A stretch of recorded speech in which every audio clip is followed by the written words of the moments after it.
Corrupts and absolute power corrupts absolutely. दोस्तों, Lord Acton का ये कोटेशन कॉलोनियल पीरियड में जितना रेलेवेंट था, आज उससे ज्यादा रेलेवेंट है। हेलो दोस्तों, मेरा नाम है आशीष और आप देख रहे हैं लीगली लॉजिकल। दोस्तों, अभी रिसेंटली आपने न्यूज में देखा होगा कि दिल्ली हाई कोर्ट ने और सुप्रीम कोर्ट ने बहुत टफ स्टैंड लिया है गवर्नमेंट के अगेंस्ट ऑक्सीजन को लेकर जो एडमिनिस्ट्रेटिव फेलियर हुआ है उस रेफरेंस में। काफी फटकार हमारी गवर्नमेंट्स को लगी है सुप्रीम कोर्ट और हाई कोर्ट की तरफ से। इससे क्वेश्चन रेज होता है कि क्या एक फंक्शनिंग डेमोक्रेसी में किसी कोर्ट को यह राइट है कि वो एग्जीक्यूटिव कामों में इंटरफेयर करे, या एग्जीक्यूटिव वर्क करने का राइट क्या है जुडिशरी को? क्या पावर्स एग्जीक्यूटिव की हैं भारत के संविधान में, क्या पावर्स जुडिशरी की हैं भारत के संविधान में? इसको आज हम टेस्ट करेंगे और इन क्वेश्चंस का आंसर जो मैंने वीडियो के थंबनेल में आपने देखा होगा कि जुडिशरी ज्यादा पावरफुल है या एग्जीक्यूटिव यानी सरकार ज्यादा पावरफुल है। आइए आज इस क्वेश्चन को कॉन्स्टिट्यूशन के फ्रेमवर्क में समझने की कोशिश करते हैं। चलिए शुरू करते हैं। सबसे पहले समझने की कोशिश करते हैं कि भारत के संविधान में या किसी भी फंक्शनिंग डेमोक्रेसी में क्या रोल होता है जुडिशरी का और क्या रोल होता है एग्जीक्यूटिव का यानी सरकार का। देखिए, एग्जीक्यूटिव माने गवर्नमेंट। गवर्नमेंट वो होती है जिसका काम है कानून को लागू कराना। जो कानून लेजिस्लेचर या विधायिका ने बनाया है उस कानून को लागू कराने की जिम्मेदारी होती है एग्जीक्यूटिव की यानी सरकार की। जुडिशरी का रोल क्या है? जुडिशरी का काम है उस कानून को लागू करने में अगर कोई किसी सिटीजन के फंडामेंटल राइट्स या राइट्स वायलेट होते हैं तो जुडिशरी का काम है उन राइट्स को सिक्योर करना, उन राइट्स को गारंटी करना। यानी judiciary as a protector of fundamental right काम करती है एक डेमोक्रेसी में, और एग्जीक्यूटिव कानूनों को लागू कराने का या लॉज को इन्फोर्स करने का काम करते हैं डेमोक्रेसी में। अब भारत के संविधान में या इंडियन कॉन्स्टिट्यूशन में क्या रेफरेंस है या कौन से वो आर्टिकल्स हैं जिनमें ड्यूटीज बताई गई हैं और राइट्स बताए गए हैं एग्जीक्यूटिव और जुडिशरी के? हम एक एक करके इनको समझेंगे। सबसे पहले हम शुरू करते हैं एग्जीक्यूटिव को क्या रोल दिया गया है और क्या पावर्स दी गई हैं इंडियन कॉन्स्टिट्यूशन में। दोस्तों, अगर हम बात करें सेंट्रल गवर्नमेंट से जुड़े प्रोविजंस के बारे में तो इंडियन कॉन्स्टिट्यूशन में आर्टिकल 52 से लेकर आर्टिकल 78 तक सेंट्रल गवर्नमेंट के बारे में बहुत सारे प्रोविजंस दिए गए हैं। उसमें से आर्टिकल 53 अगर आप पढ़ेंगे तो आपको पता चलेगा कि इंडिया में सेंट्रल एग्जीक्यूटिव चीफ हैं हमारे प्रेसिडेंट, लेकिन ये रियलिटी नहीं है।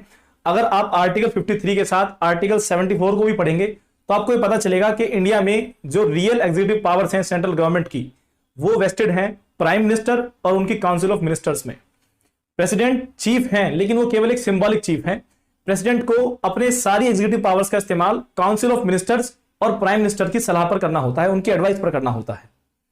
दूसरा जो प्रोविजन इंपोर्टेंट है वो है आर्टिकल 73।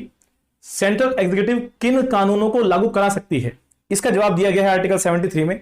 73 में बताया गया है कि जिन विषयों पर या जिन सब्जेक्ट्स पर पार्लियामेंट लॉ बना सकती है उन सभी सब्जेक्ट्स को लागू कराने की शक्ति या उन सभी सब्जेक्ट्स पर कानूनों को लागू कराने की शक्ति सेंट्रल एग्जीक्यूटिव को है। एक और जरूरी आर्टिकल 72।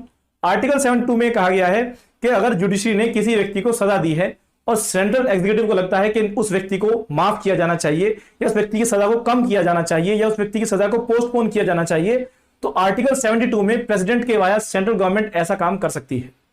इन तीन प्रोविजंस को पढ़ने के बाद आपको लग रहा होगा कि काफी वाइड स्केल पावर दी गई है हमारी सेंट्रल गवर्नमेंट को, लेकिन इतनी भी क्या जल्दी है? जुडिशरी के प्रोविजंस पढ़ लेते हैं और फिर हम इस डिसीजन पर आएंगे कि इंडिया के कॉन्स्टिट्यूशन में जुडिशरी ज्यादा पावरफुल है या सेंट्रल गवर्नमेंट ज्यादा पावरफुल है या एग्जीक्यूटिव ज्यादा पावरफुल है। चलिए जुडिशरी के प्रोविजंस को समझते हैं।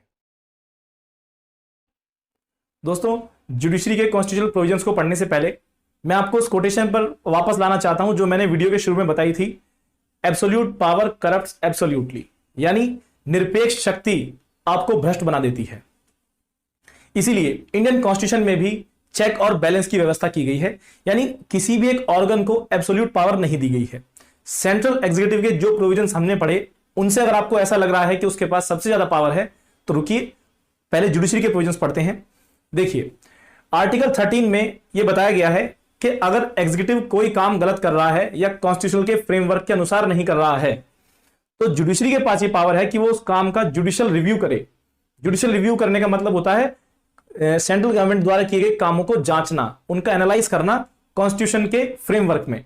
अगर वो काम कॉन्स्टिट्यूशन के लिए सही है या कॉन्स्टिट्यूशन के अनुसार है तो वो काम कॉन्स्टिट्यूशनल माना जाएगा, संवैधानिक माना जाएगा।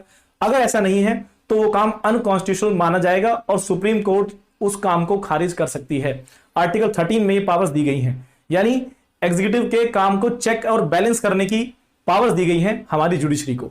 दूसरा जो इंपॉर्टेंट आर्टिकल है वो है आर्टिकल 32। आर्टिकल 32 में बताया गया है कि सुप्रीम कोर्ट रिट्स जारी कर सकती है। रिट माने आदेश, रिट जारी की जा सकती हैं अगर किसी नागरिक के या किसी व्यक्ति के फंडामेंटल राइट्स ब्रीच हुए हैं एग्जीक्यूटिव के किसी काम से या किसी लॉ से, तो आप रेमेडी के लिए या ग्रीवांस रिड्रेसल के लिए जा सकते हैं भारत के सुप्रीम कोर्ट, और उसके पास ये पावर है कि वो रिट जारी करके सरकार को ऐसे आदेश दे सकती है कि वो आपके फंडामेंटल राइट्स को रिस्टोर करें। जैसे ऑक्सीजन वाले मामले में भी बहुत सारी रिट्स जारी की गई हैं दिल्ली हाई कोर्ट और सुप्रीम कोर्ट की तरफ से, तो वो इसी ग्रीवांस रिड्रेसल सिस्टम का ही नतीजा है। दोस्तों, इन सारे प्रोविजंस को समझने के बाद अगर हम क्वेश्चन के आंसर पर आए जो हमने वीडियो के थंबनेल में पूछा है कि भारत के संविधान के अनुसार जुडिशरी ज्यादा पावरफुल है या एग्जीक्यूटिव ज्यादा पावरफुल है, तो इसका आंसर दोस्तों ये है कि इंडिया में कॉन्स्टिट्यूशन का जूरिस्प्रूडेंस जिस तरीके से डेवलप हुआ है उससे ये पता चलता है कि इंडिया में किसी भी एक ऑर्गन को बहुत ज्यादा पावर नहीं दी गई है, सबको अपनी लिमिट्स में रखा गया है और चेक और बैलेंस की व्यवस्था बनाई गई है। जैसे एग्जांपल के लिए, अगर एग्जीक्यूटिव कोई गलत काम करता है तो जुडिशरी उसका जुडिशियल रिव्यू कर सकती है।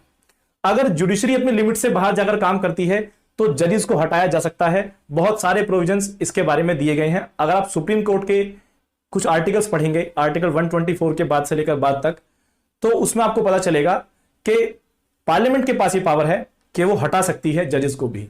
यानी इस तरीके से फ्रेमवर्क बनाया गया है कि इंडिया में सबसे ज्यादा प्रायोरिटी सिटीजन्स को दी गई है, देश को दी गई है, ना कि किसी एक ऑर्गन को।